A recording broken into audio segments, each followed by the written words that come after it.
que el libro base, el cual nos regimos esto es el Smith, es verdad, el Smith, la última edición del Smith, pero nosotros para dar la clase a veces revisamos otras cosas más. Entonces, generalmente lo anunciamos de dónde hemos leído, etcétera. Y esto hay que aclararlo porque hay gente que le gusta, ha pasado de curso así, creando problemas que en el Smith dice orina, ellos escriben orina con H y discuten diciendo que igual dice orina. Pero esa pregunta está mal porque orina no se hace con H, no se escribe con H, no puede estar con H. Que yo sepa, hasta ahora sigo buscando, en ningún idioma es orina con H. Entonces, les ruego pues que este tipo de reclamos, este tipo de cosas no las hagan. Entonces, dice el Smith una situación, pero tampoco comprenden, muy de memoria le pegan. Y en fin, de todas maneras, nos basamos, regimos las clases en base al Smith. Es un libro fotocopia que lo pueden conseguir, no es caro, pero lo ideal es que lo lean, no lean estos apuntes. Estos son solamente apuntes. Lo mejor es que esto que han de apuntar ahora lo complementen con el libro. Otra vez, Urología General Smith. Entonces, esta es la idea. Estamos a 2 minutos de las 18. Entonces, todavía no sé quiénes quieren entrar. Voy a decir aquí al servicio técnico que admitan a los que faltan. Y listo. Entonces, son 83 alumnos, creo que son de los 200 o 300. Bien, de todas maneras, voy a empezar la clase. A partir de este momento no se puede admitir más a nadie. Listo. Entonces, quiero empezar esta clase haciendo una recomendación. Esto debería llevar unas 2 horas para que comprendan, pero lo he resumido en esto, porque es una preocupación de la Facultad de Medicina.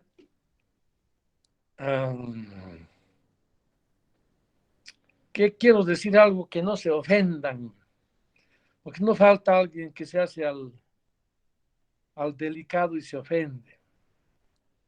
Hay problemas con el aprendizaje, y subrayo el aprendizaje. En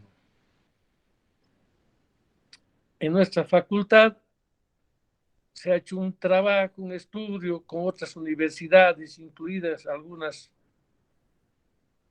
privadas, etcétera, y se ha encontrado este resultado. De los 200 que son, digamos, hay solo un 20% que estudian. Ese es el alumno que va a pasar clase, va a agarrar el Smith va a complementar los conceptos, etcétera, va a entender, y una vez que ha entendido, automáticamente está aprendiendo. Entonces va a llegar el día del examen, va a revisar un poco algunas notas y se le va a hacer fácil, va a pasar de curso, va a sacar buena nota. Pero fíjense en esta diapositiva, solo son el 20%. Eso es lo que nos preocupa. Hay un 40% que estudian, sí, pero no le ponen seriedad. Al no ponerle seriedad, solo estudian para el examen. No aprenden. O sea, solo estudian para pasar de curso. Y ustedes, a ver, en todos los 4 años que están en la facultad, pueden darse cuenta que esto sí es evidente, sí existe. estudian, picotean una cosa, leen los tests pasados, un poquito de aquí, un poquito de allá, pasan de curso y como en la clase práctica hemos preguntado, por ejemplo, en antibióticos, no han aprendido, no saben, porque el que estudió para aprender, ese sí responde las preguntas.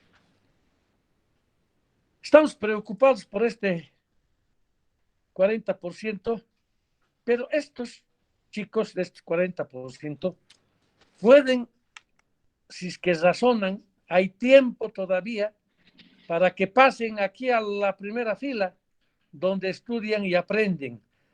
A estos hay que rescatarlos, dicho de otra forma. Y hay un tercer grupo, no estudian, no aprenden, pero pasan de curso. También ustedes conocen a esa gente, hay en el curso.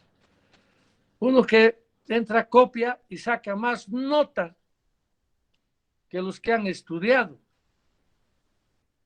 Se han copiado, no sé qué habrán hecho. Chanchullo, tantas cosas que pueden hacer. De repente han leído un poco los tests pasados, etcétera. Pero pasan de curso. Esa es la famosa viveza criolla. A ver, quiero recordarles. Les dicen también a veces manguero.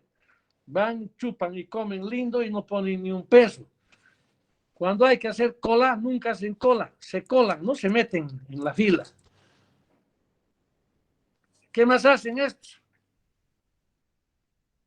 Estos son los que, ya he dicho, se copian, sacan más nota al que ha estudiado. ¿Qué más hacen estos? Estos son los que hacen chanchullo, aparecen en puestos macanudos.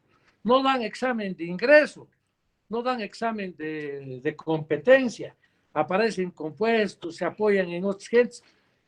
Ya saben quién es comúnmente qué les dicen. En la jerga, con todo el respeto que ustedes se merecen, les dicen pendejos, ¿no? Entonces, este 40% que no estudia, no aprende, pero pasa de curso, esto preocupa, no sé qué se puede hacer. De todas formas, esto quiero que lo sepan y que estudien, y el que estudia tiene que aprender y automáticamente pasa de curso. Y a estos que estudian y que no aprenden, que le pongan un poco más de ganas para que pasen y este 20% llegue a ser un 60% por lo menos, y de aquí con que 10% recapacite, todavía estamos a tiempo, recapacite y pueda. Lo que queremos es en la facultad gente que aprenda. Entonces, en este proceso también entramos los docentes. Y una parte, para que ustedes entiendan, es lo que estoy diciendo, este tema de la evaluación, enseñanza-aprendizaje. Probablemente ustedes también nos pueden evaluar de alguna manera quién enseña, quién no enseña, quién hace las clases más claras, más precisas, etcétera. Pero ya les digo, este tema podríamos quedar horas y horas hablando. De todas maneras, les paso el dato para que, y ojalá se saquen una foto para que reflexionen al respecto. Muy bien, vamos a pasar al tema que nos trae hoy. Indudablemente la anatomía del aparato geniturinario es extenso, es interesante, es apasionante. Cuando sientas esa pasión por la anatomía del humano, realmente te da ganas de ser médico y realmente vas a ser buen médico. Si dices, no, ¿para qué voy a estudiar el riñón? Si el nefrólogo me puede resolver el problema, etcétera, etcétera, no va a ir muy bien. De repente en esta clase me voy a dedicar más a hacer reflexiones que a hablar mismo. Porque esto ustedes véanlo en el Smith, en la anatomía de Testí, Zubier, etcétera, pueden encontrar. Yo solamente voy a tocar tópicos un poco, hacerlo interesante para que ojalá les motive a aprender la anatomía. Vamos a la otra. Bien, un poco recordarles que el riñón está en el retroperitoneo. Y esta es una proyección topográfica. Es una proyección topográfica de dónde está el riñón. Si la flechita funciona. Si la flechita funciona, aquí está la columna vertebral, las apófisis espinosas, etc. Esta es la ubicación del riñón. Pero generalmente la ubicación topográfica se debe hacer respecto de la columna dorsal. Y más o menos dónde está, a qué nivel estaría esto, mi querido Luisito. Aquí tengo como técnico a mi residente de 4º año, y que está cansado, pero vamos a discutir más o menos dónde está el riñón. Del lado derecho está más o menos L1 hasta L3. Sí, pero no vamos a, es verdad lo que él dice, que el del lado derecho está más bajo que el del lado izquierdo, pero eso es, si quieres, la mitad de un cuerpo vertebral. Pero esta proyección es interesante saber, especialmente en qué situaciones, en situaciones de trauma. La última costilla, o si quieren la flotante, está pasando por el polo superior. Y a veces es interesante saber, porque cuando hay lesión, fractura de costillas, a veces la costilla rota lesiona el riñón. Y también hay que hacer interpretaciones lindas, por eso estudiar no hay que estudiar de memoria. Que cuando hay lesión en riñones o en la vértebra, quiere decir que el trauma ha sido importante, si quieren potente, que se ha dañado la vértebra y las costillas, pudo haber destrozado el riñón más fácilmente. ¿Se entiende? Entonces, ese tipo de situaciones debemos ver. Algunos detalles, como el lado derecho está más bajo que en el lado izquierdo, por la presencia de la víscera maciza que es el hígado. Cuanto más bajo, alrededor de medio cuerpo vertebral, si quieren medio a un cuerpo vertebral está más bajo. Entonces, esta es una buena idea.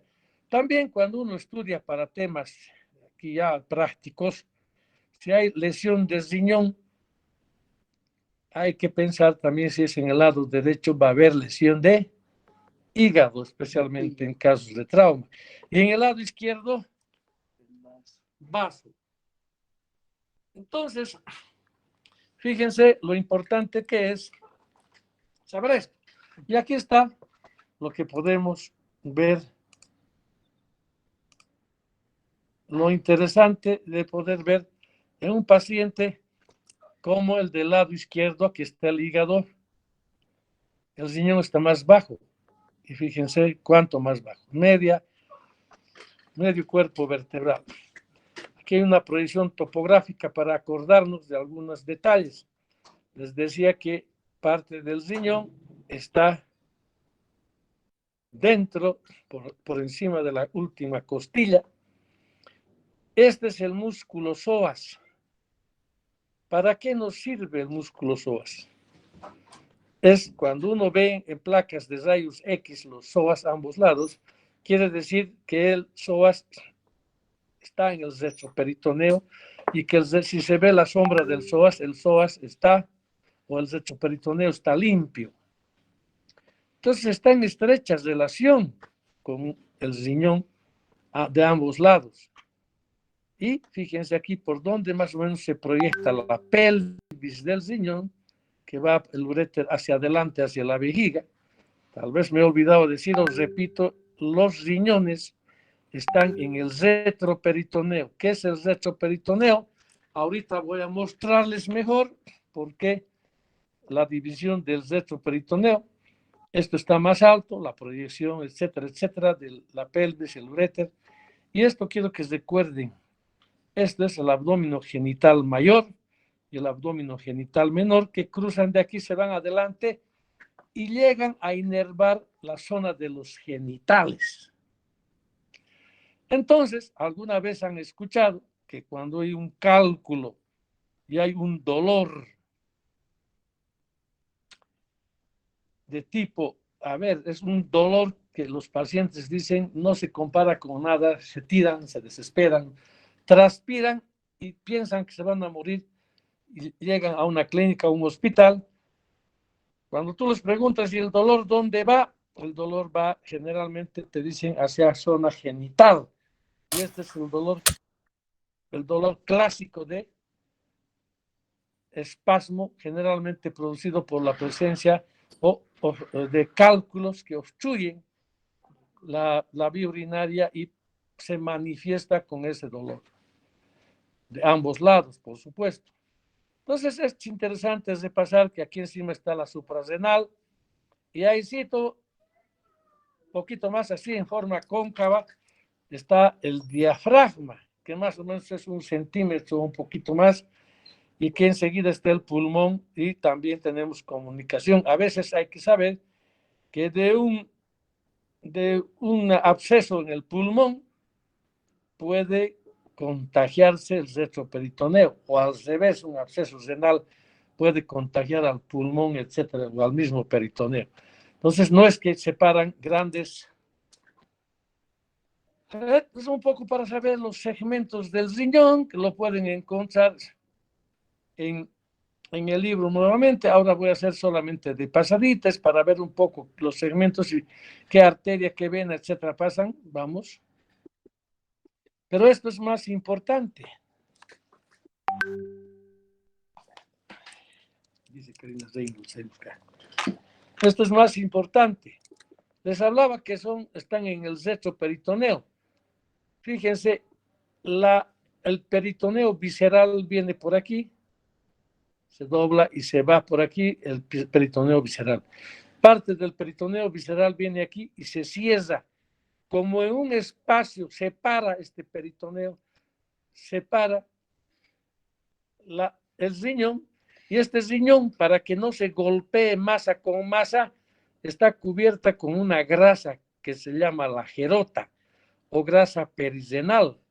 La naturaleza tan sabia no tiene que golpearse con el colon, se separa de esta manera y también separa o amortigua o acolchona, si quieren, el riñón con el hígado, incluyendo aquí la suprarrenal.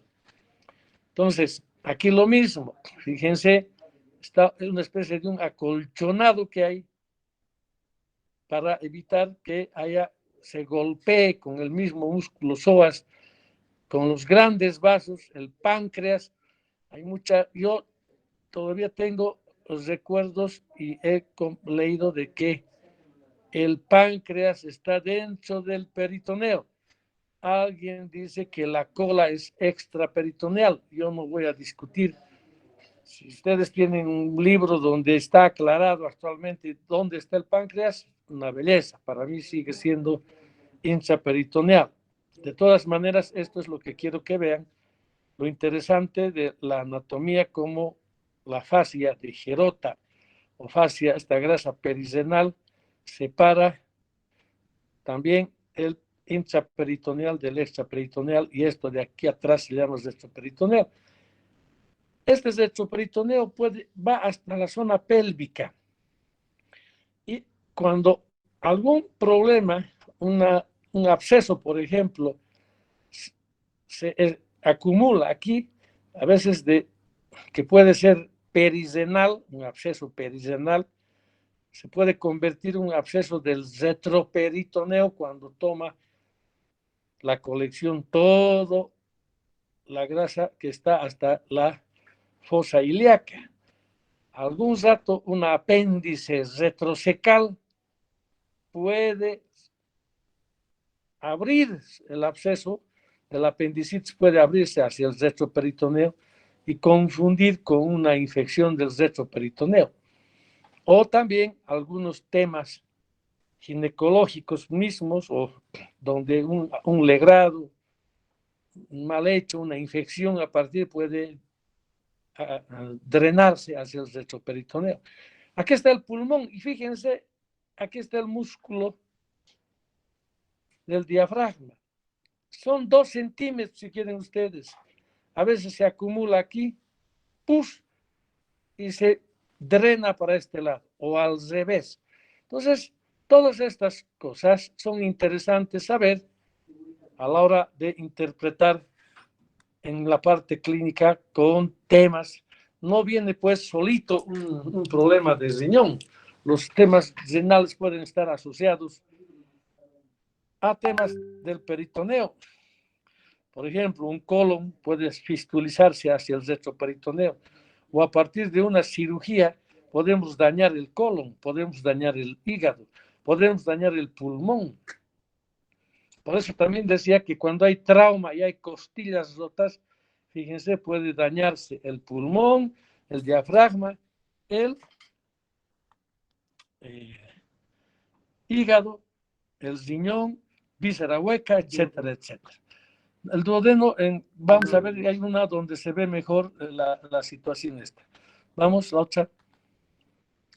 Una pregunta, ¿se escucha? ¿Se está escuchando? Sí, doctor. Sí, doctor. Belleza.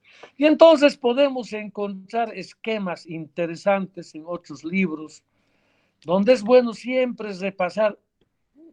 Probablemente no es que tengan que leer y leer miles de letras, pero por lo menos con un atlas siempre es bueno estar repasando cómo anda la cosa.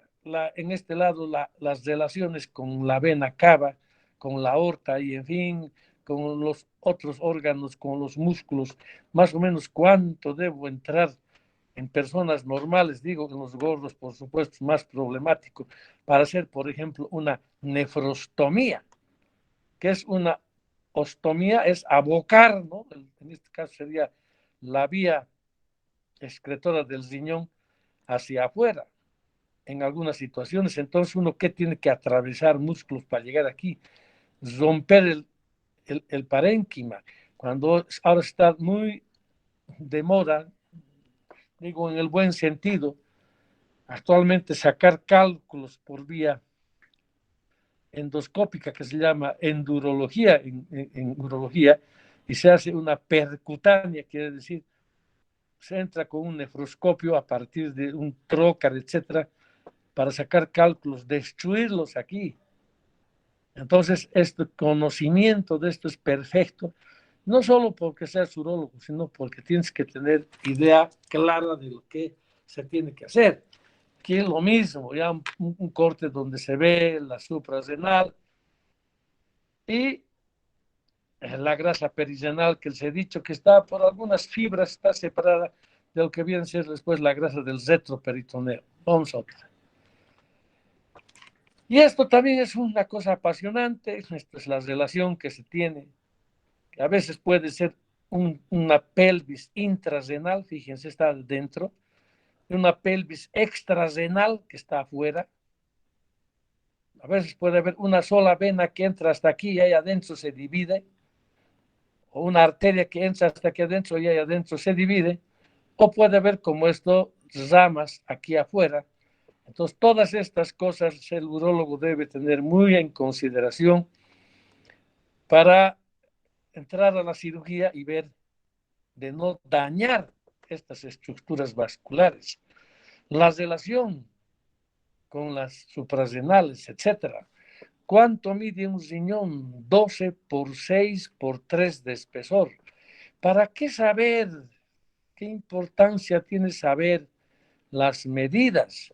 Si me dice el ecografista que este riñón tiene 20 por 6 por 3, no está bien un riñón de 20.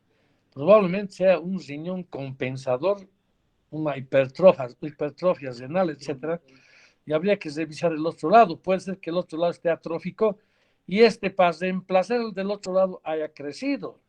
O nos puede decir el ecografista, a ver, medidas, el riñón tiene 6 por 3 por 3. Pues ese es un riñón, habría que investigar si es una atrofia renal, una hipoplasia renal, etcétera, etcétera. Temas que vamos a ir avanzando en el transcurso del año. Entonces, también mencionarles que el riñón es fofo, friable. Fofo quiere decir como gelatina. Y la turgencia que le da al riñón es esta cápsula renal, esta cosa que está con una cáscara, le da. Los urólogos tenemos mucho cuidado en no decapsular el riñón, porque si decapsulamos esta parte o lo que hayamos decapsulado, se va a la falla, se va a la destrucción, especialmente en temas de trasplante. Se debe mucho cuidado con la cápsula del riñón para no dañar el riñón del donador, etcétera, etcétera. Entonces, tiene su importancia, ustedes van a verlo en el Smith, algunos detalles más de lo que estoy diciendo. Y esto realmente decía hace rato, cuando uno ve esto apasiona, da ganas de ser médico. Qué preparado más bonito, esto es en cadáver. Y no miente, ahí está el riñón, la pelvis renal. Aquí está la unión ureteropiélica o pielo de pelvis, pielo ureteral. Después vamos a hablar de las estrecheces fisiológicas. La arteria, algunas veces la arteria, miren cómo va por encima de la vena, la ha montado a la vena renal y pueden haber directamente que pase hasta la aorta, etcétera, etcétera. Aquí está pasando a la aorta. La vena renal, la otra vena renal, y esto no se olviden cuando hablemos de varicocele. La vena espermática derecha en el hombre, miren, directamente desemboca en la vena cava. Si se tienen un poco de idea, esta es una desembocadura en Y, una Y invertida sería, ¿verdad? Una Y invertida. En el lado izquierdo, recuerden para varicocele, la vena espermática desemboca directamente en la vena renal izquierda. Así desemboca directo hacia una T.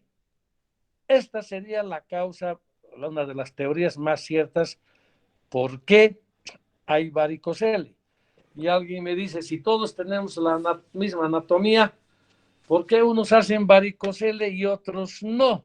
Es lo mismo, yo respondo, ¿por qué unos hacen apendicitis y otros no? Entonces, esto es una belleza, la grasa perirenal, etcétera, etcétera, así como mostré más adelante. No puede seguir disecando el riñón y encuentra pelvis renal, cálices mayores, cálices menores, vamos rápido a la otra. Y en fin, estos ya son algo para que ustedes vean un poco de las relaciones. Este es el duodeno, la segunda porción del duodeno, la tercera porción, y aquí más abajo está el colon. Pues aquí uno puede con un solo dibujo ver cómo está relacionado con el colon en el lado derecho, izquierdo en el lado izquierdo. Y esto debe uno tener siempre, sea cirujano, o lo que fuese, debe tener una idea más o menos precisa de qué estamos hablando. Lo mismo aquí, relaciones respecto de la vértebra con los vasos grandes y en fin, vamos a la otra. Por supuesto que el riñón, los riñones tienen una irrigación arterial, un retorno venoso. He hecho una arteriografía para ver, miren qué interesante, más o menos lo mismo, cómo se dividen, en este caso, fíjense, hay una cuarta división, si fuera 1, 2, 3, 4, en las que mostré eran solo 3 y estas van a dividirse y el riñón es un órgano muy irrigado, necesita de mucho oxígeno. ¿Por qué razón es muy irrigado? ¿Qué funciones tiene el riñón? Tiene varios ítems. El sistema ácido-base por el riñón, la presión arterial por el riñón. Los desechos de todo el metabolismo del organismo tienen que filtrarse aquí en el riñón. Para la producción de hormonas, la eritropoyetina para la producción de glóbulos rojos. Y en fin, uno puede buscar, entonces, esto justifica que el riñón tenga gran irrigación, porque todos los trabajos que tiene que hacer, he dicho mecanismo ácido-base, también creo que dije, Y en fin, podemos buscar todos los ítems que podemos encontrar ahí. Entonces, esa es la importancia de la irrigación. Vamos. Y aquí, como las arterias van, y esto ya un poco, digamos, es para saber la especialidad, cuando hay un trauma aquí o voy a amputar un riñón, qué arteria debo tener cuidado, y en fin, cuando hay un trauma de alguna naturaleza, en temas de trasplante, esto debemos dominar todos los urólogos. Y después ver un poco ya la parte misma de la esencia, donde ya podemos hablar de que la unidad fundamental del riñón, ¿qué es? El glomérulo. Y entonces hay que repasar lo que es el glomérulo, etcétera, la función, qué es lo que sucede y en fin. Entonces, aquí lo mismo el tema de el retorno venoso y en fin, esto debemos conocer. Otra vez yo les digo que revisen la anatomía. Si tienen un atlas sería mejor para que ustedes puedan comprender muchos de estos detalles de los que les estoy mostrando. A veces hay alguna pregunta que hacemos frecuentemente y decimos, ¿la vena renal derecha es más larga que la izquierda? ¿O es al revés? ¿O cómo es? Entonces, todos estos detalles les dejo un poco para que miren la cosa. Como todo órgano tiene un drenaje linfático. ¿Y para qué? ¿Cuál es la importancia de saber del drenaje linfático? Especialmente en temas de cáncer. Temas de cáncer, para saber las metástasis, dónde se van a dirigir. Las metástasis son por vía local que se agarran de los ganglios y también por vía venosa que se pueden, generalmente ¿dónde es la primera estación? Local. Y la segunda estación, pulmón, ¿no? Y después ya puede diseminarse a veces un trombo tumoral, etcétera, etcétera. De ahí la importancia de conocer el sistema linfático de los riñones.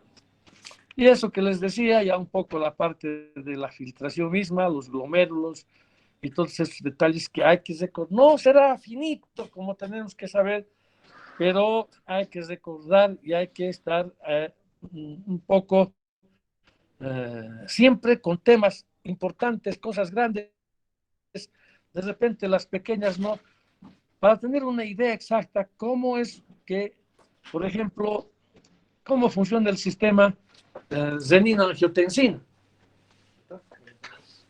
Entonces, más siéntense si quieren pensar. Puta, ya estás piensas que me va a dar el cuchillazo. Para entrar también a esta cosa. Bueno, mil perdones. Entonces, estos detalles son los que tenemos que ver. Ahora, vamos a ver, por ejemplo, acá levantas, ¿qué se llama? Papilas. Podemos ver, revisar cuál es el cáliz menor, cuál es el infundíbulo, los cálices mayores, la pelvis renal. ¿Por qué esto? Porque hay proyección especialmente en la urografía excretora, que es un estudio radiológico que se utiliza una solución de contraste que va a marcar la anatomía y la función de los riñones, donde tú tienes la posibilidad de reconocer el cáliz menor, el infundíbulo, los cálices mayores, etcétera. No tienes que estar esperando, de repente te puede tomar el pelo el radiólogo, o solo hay un técnico y tú tienes que leer. Básicamente tienes que saber qué es el cáliz menor, el infundíbulo, los cálices mayores, etcétera. O sea, un ejemplo, tal vez en la tuberculosis, ¿qué sucede? Hay amputación de fornix, hay lesiones en el infundíbulo, puede haber lesiones en los cálices menores, en fin, todos estos detalles uno tiene que saber. Aquí está para mostrarles los cálices menores, que son los fornix. Estos, dice en algún libro, que son como copitas de champán. Antes los anatomistas siempre hacían comparaciones de la vivencia propia. Y estos fornix se amputan en la tuberculosis.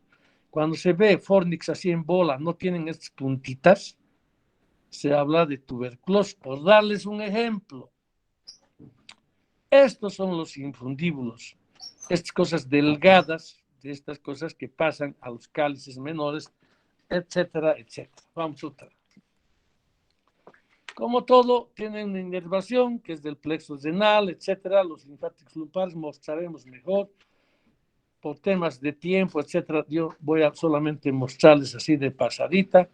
Y en fin, todo el sistema, de repente hablarles un poco de que hay un sistema linfático, intercabo aórticos, paracabos, paraórticos, que estos de aquí tienen que ver con todos la parte urológica de abajo, vejiga, testículo, etcétera, y aquí ya tienen lo mismo, que van a ir a desembocar ¿dónde? A la gran vena linfática, que donde está, y al conducto torácico. Y de ahí es que hay que ver, se sigue esta cadena para ver si hay metástasis o no. Otra. ¿Qué son los ureteres? Del riñón sale la pelvis renal, salen dos conductos a ambos lados que llevan la producción de la orina, que es el desecho. Por favor, apaga tu micrófono. Tyler, apaga tu micrófono. Entonces, estos ureteres llevan el orín a la vejiga, que es un reservorio de orín. Entonces, estos ureteres, la importancia es que miden más o menos 22 a 30 centímetros. Si un tipo tiene 2 metros de estatura, medirá más. Si un tipo es chaparro y mide 1 metro, medirá menos. Aquí tenemos un residente que es así, de 1 metro. Tiene una capa interna del epitelio transicional, se llama al epitelio transicional, también se lo llama urotelio, una lámina propia, etcétera. Mostramos mejor.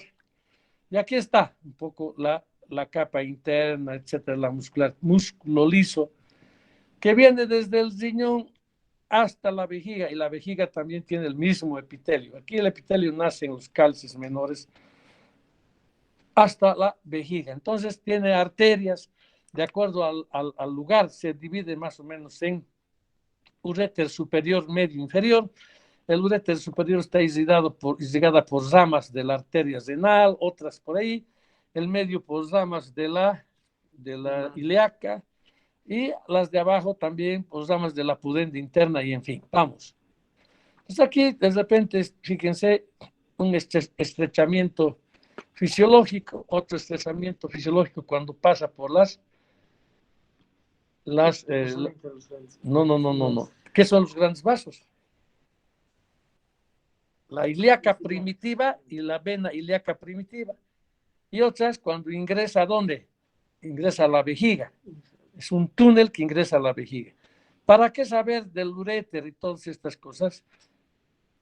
Tumores son raros. Se pueden contagiar de unos tumores del riñón que bajan por el uréter. Generalmente es para ver temas de cálculos del riñón, que al bajar en estos estrechamientos se trancan y producen el dolor, hidronefrosis y todas las cosas que vamos a avanzar. Otro cálculo que se tranca es aquí, porque son los estrechamientos fisiológicos, y otros al entrar a la vejiga. Cuando hacemos una radiografía, una placa simple, lo que hacemos es fijarnos dónde está la sombra renal y buscar por ahí la presencia de estos cálculos que pudieron haberse trancado, y que en estas zonas son donde luchan por salir, duele, fatigan al paciente, llevan un dolor insoportable, y a veces nosotros cuando lo vemos aquí al cálculo ya decimos, este va a caer, y le decimos al paciente, cuando pase por aquí te va a doler más todavía, y si tienes suerte, con un poco de dolor va a llegar a la vejiga y puedes orinarlo, o es más fácil sacar de la vejiga. Vamos. Y lo mismo el uréter en diferentes segmentos que ponemos, es el túnel que hace el uréter al entrar a la vejiga. Vamos. Bueno, lo mismo más o menos los uréteres, aquí está para mostrar cómo cruzan la ilíaca primitiva, ¿no? Por ahí encima pasan, y es ahí el estrechamiento fisiológico que he dicho. Cualquier libro más o menos habla de la misma similitud. Hacemos una urografía excretora, que esté el contraste, y vemos los uréteres. Estas estrecheces que hay no es patológico. No se olviden que el uréter tiene ¿qué? Peristaltismo. Entonces, al contraerse y relajarse, puede marcar esta cosa. No es que hay estrecheces. Pero fíjense, los uréteres son una belleza, tercio superior, tercio medio y tercio inferior del uréter, para un poco comprobar que lo que decimos es una maravilla. Vamos. La irrigación, pueden ustedes verla en cualquier libro, es la misma. Otra, aquí está, de la renal la parte superior, de la gonadal la parte media, también directo de la aorta la parte media, de la ilíaca primitiva aquí la parte que corresponde donde está pasando el uréter, y de aquí de las ilíaca interna o hipogástrica también las otras. Vamos, entonces no falla nada. La vejiga es un reservorio de orín. Su capacidad de la vejiga es 500 cc. Eso es lo normal.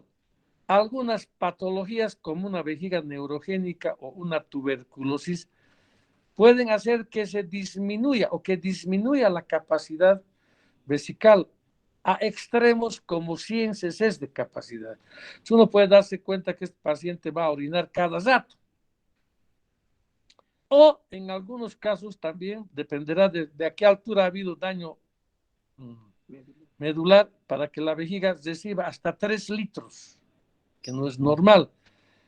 Esta vejiga está comandada por, bueno, tiene irrigación, la vesical superior, media, etcétera, ganglios linfáticos, en fin, relaciones con el recto en el hombre, relaciones con la vesícula seminal, el recto, etcétera, en la mujer con el útero.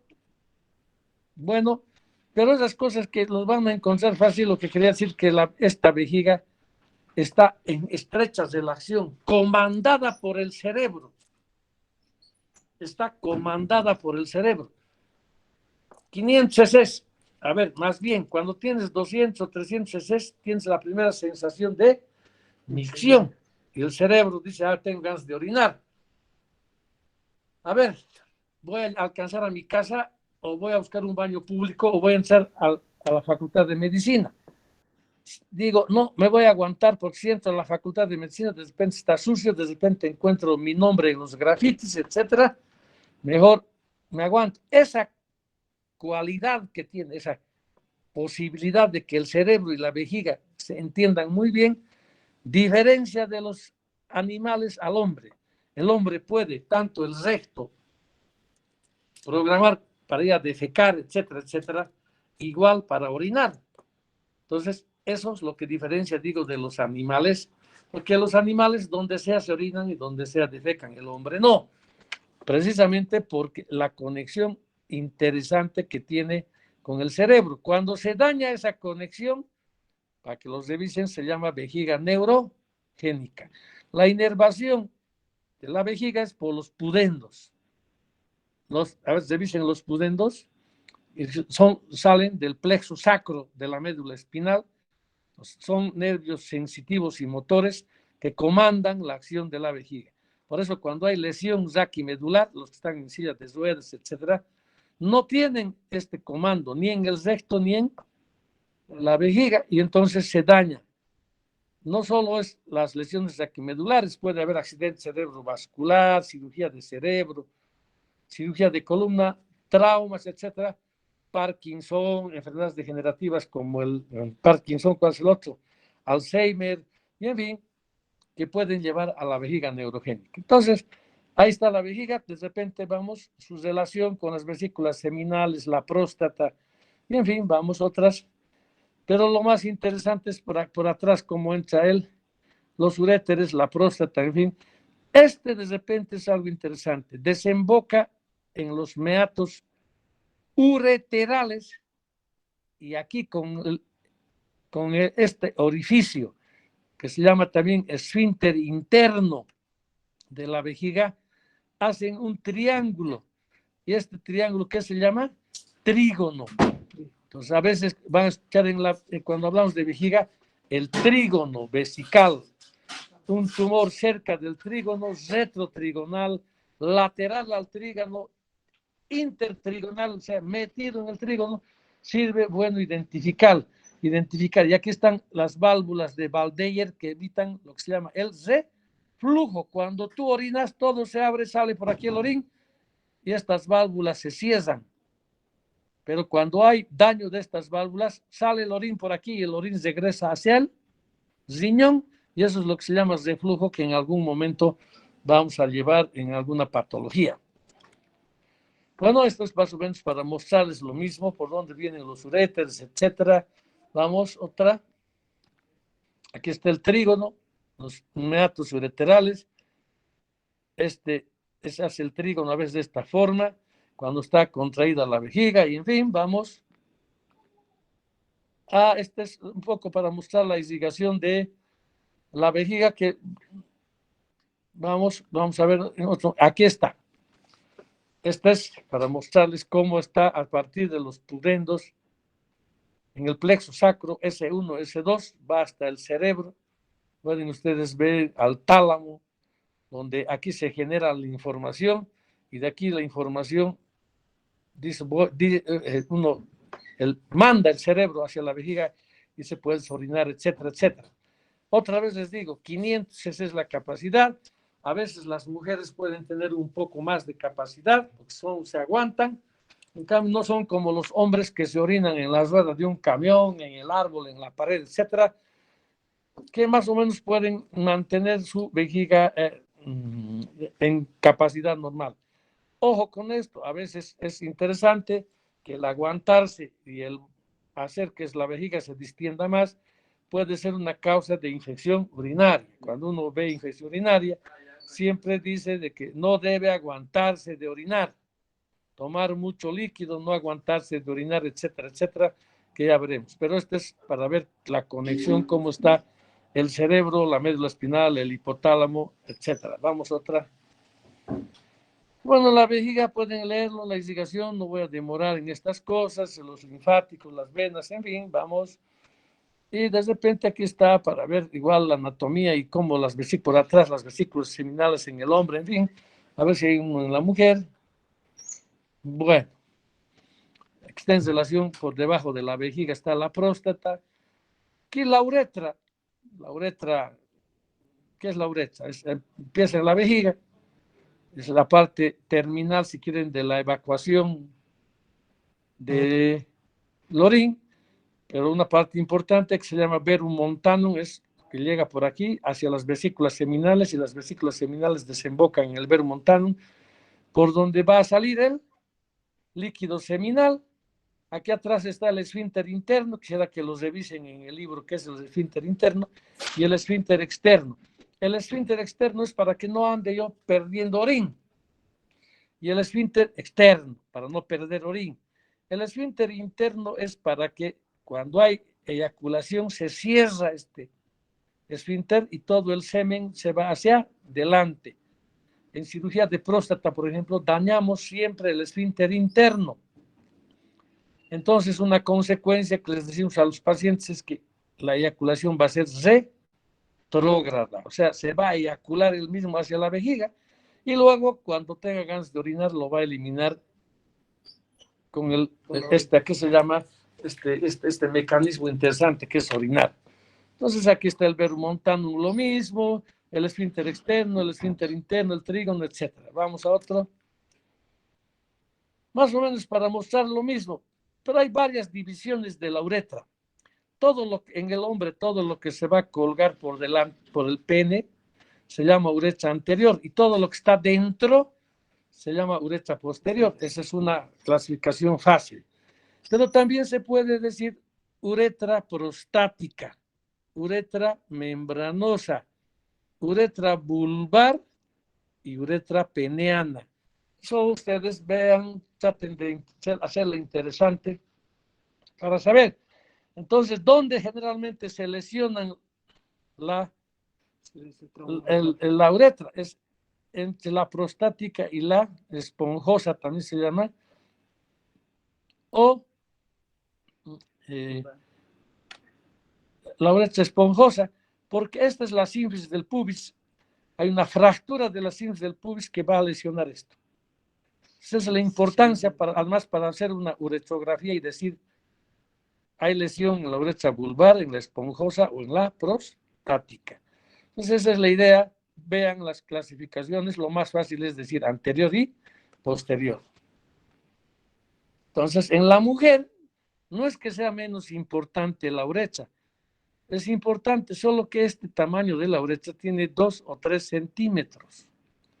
Entonces es chiquita, no hay ninguna ni anterior ni posterior, etcétera, el meato uretral y la uretra. ¿Por qué es así chiquita? Les han debido enseñar, la mujer tiene más tendencia a hacer ¿qué?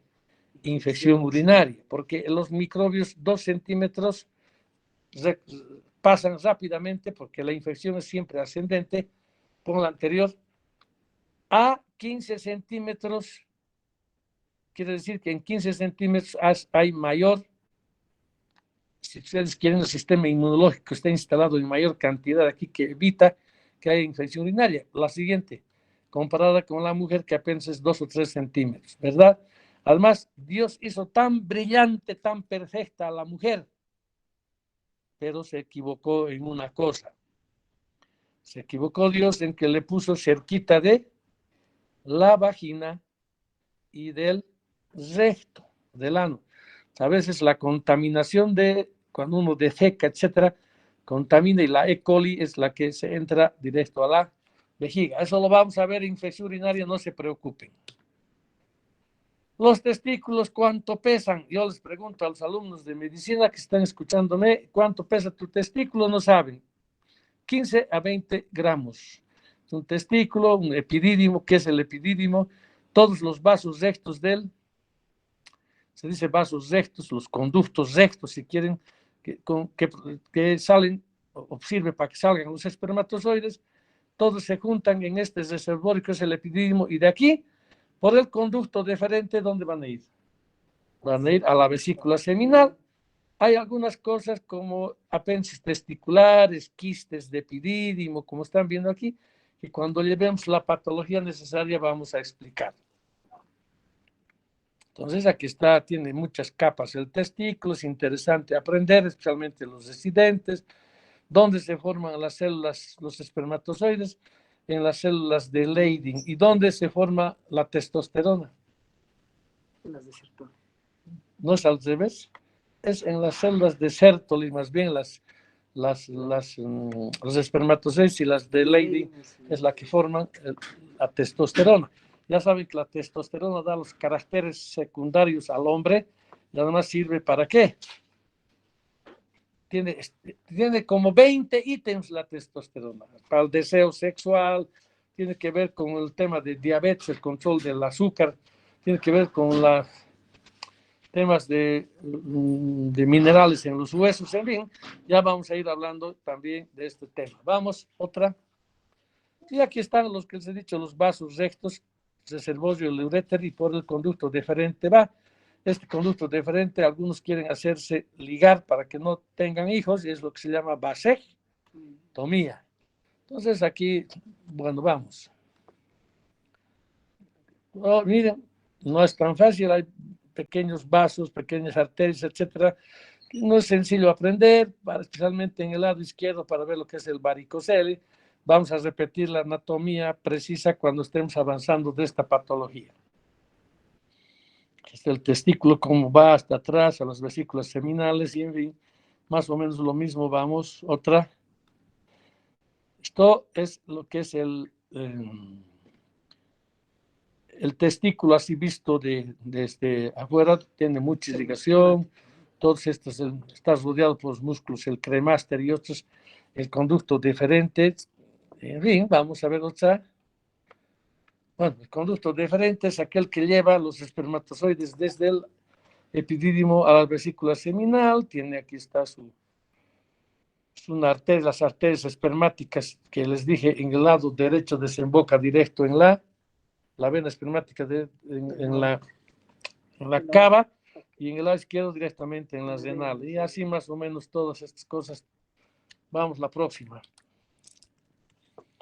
Tenemos 10 minutos, estoy apurando por eso, les decía esto. lo ideal sería repasar con calma. Las vesículas seminales son reservorios. Aquí el espermatozoide vive hasta que tú decides, mejor dicho, tú decides evacuar el líquido seminal. Y eso, ¿cómo se mantienen aquí los espermatozoides? Con un azúcar que se llama fructuosa, zinc, minerales como la vitamina E, etcétera, y un moco, si quieren ustedes, que es una proteína de bajo peso molecular, que ya vamos a hablar con temas de cáncer de próstata, que a esa molécula, a este moco, que es una proteína, es una calicreina, etcétera, se llama PSA, que sirve como un marcador tumoral. Entonces ahí está la vesícula seminal, etcétera, ubicada por detrás de la próstata, y que ya vamos a ver otro momento más de esto. Las vesículas seminales igual aquí tienen claramente su irrigación y su inervación, etcétera. Vamos. El escroto hace de radiador, es un tejido que cubre al testículo. Los testículos tienen una función de tener células ¿qué se llaman? Células totipotenciales, ese es el nombre, totipotencial. De un espermatozoide y de un óvulo va a salir un ser humano. O sea, medio hombre lleva el testículo y medio hombre o mujer lleva el óvulo, el ovario. Entonces, esto tiene que estar protegido porque son células germinales y este escroto hace esa labor de protección, hace de radiador. Cuando hace calor, cae y mantiene a un 2 o 3 grados menor de la temperatura del cuerpo. Porque si estuviera la temperatura del cuerpo, los espermatozoides se mueren, no sirven, la carga genética se daña. Y cuando hace frío, ¿qué sucede? Gracias al músculo cremaster se contrae y se pega al organismo para que el frío no dañe los espermatozoides, etcétera, etcétera. Esto también es interesante que lo repasen. Vamos a otra. Y aquí está otra vez la irrigación, los linfáticos, etcétera. Vamos.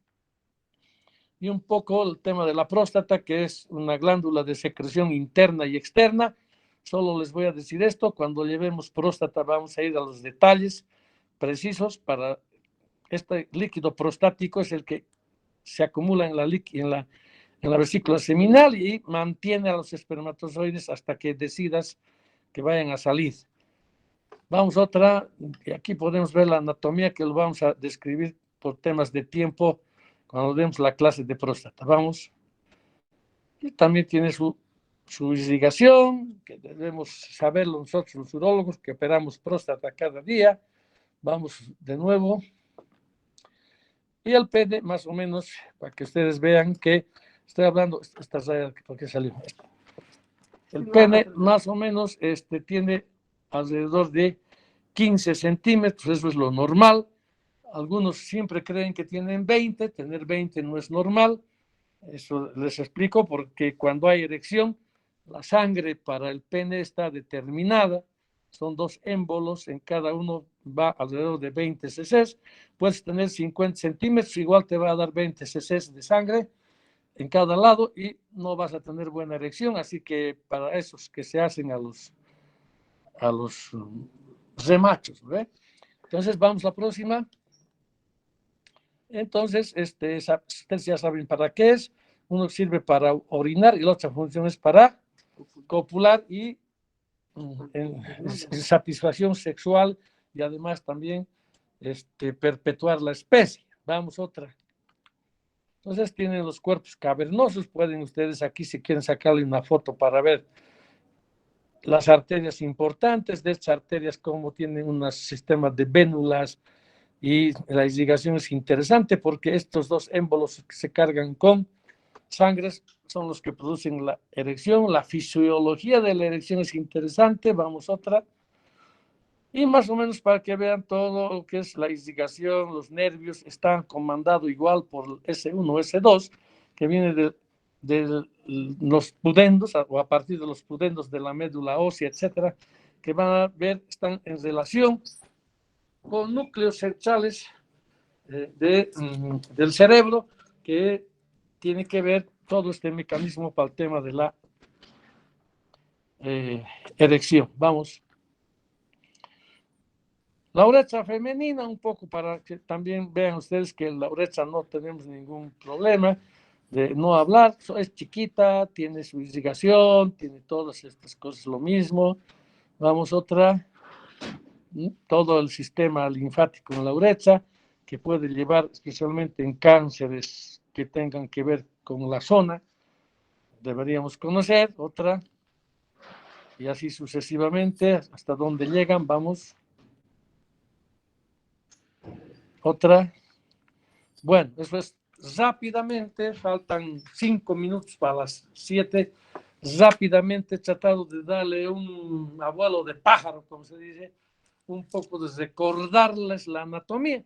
Lo que yo les ruego es que revisen un poco el libro, fijen algunas ideas, para que sea más entendible. A partir de mañana el doctor Tosico va a enseñar, por ejemplo, métodos de diagnóstico, entonces ustedes ya van a tener, si ustedes echan una mirada, un poco de más idea.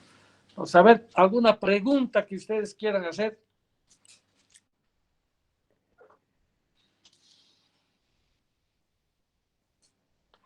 ¿Alguna pregunta que quieran hacer? No sé cuántos han salido. ¿Qué sucedió? No, creo que no, doctor, todo quedó claro. Muy bien, estamos un poco la idea era empezar. Una vez que hemos empezado ya vamos a ir sobre rieles, vamos a ir mejorando todas esas cosas. La cosa de empezar, hemos tenido algunos problemas técnicos, pero ya está, empezamos. Cualquier pregunta que tengan, díganmela, no tengan miedo. El alumno es el único que tiene derecho a preguntar. 1000 veces no importa hasta que el profesor le haga entender. Si no me preguntan a mí, échenle una mano al libro y ahí van a encontrar todas las respuestas. Lo que yo quiero saber es, ¿tienen otra clase después de esto? Medicina interna, doctor. ¿A qué hora? A las 7, pero no mandaron link hasta ahora. Ya, de todas maneras, lo ideal sería para que entren al link y todas esas cosas, que yo termine 6 menos 10. Voy a tomar en cuenta en las otras clases para tratar de hablar menos, un poco menos, para que ustedes dan algunas pautas y que ustedes los revisen del libro. Qué bien la información, es mejor terminar menos 10 para que todo esto y ustedes en forma tranquila puedan ingresar a la otra clase. Entonces, muchas gracias. Nos vemos mañana, no conmigo, con el doctor Tosico. Creo que yo el jueves doy nuevamente y el doctor Lara después, etcétera, etcétera. Lo que más les pido, por favor, es 6 en punto. Todos ya debemos estar adentro para no tener ningún tema de disciplina, indisciplina, etcétera, etcétera. Chao, chao, muchas gracias. Gracias, doctor. Doctor. No, doctor, gracias. No, doctor.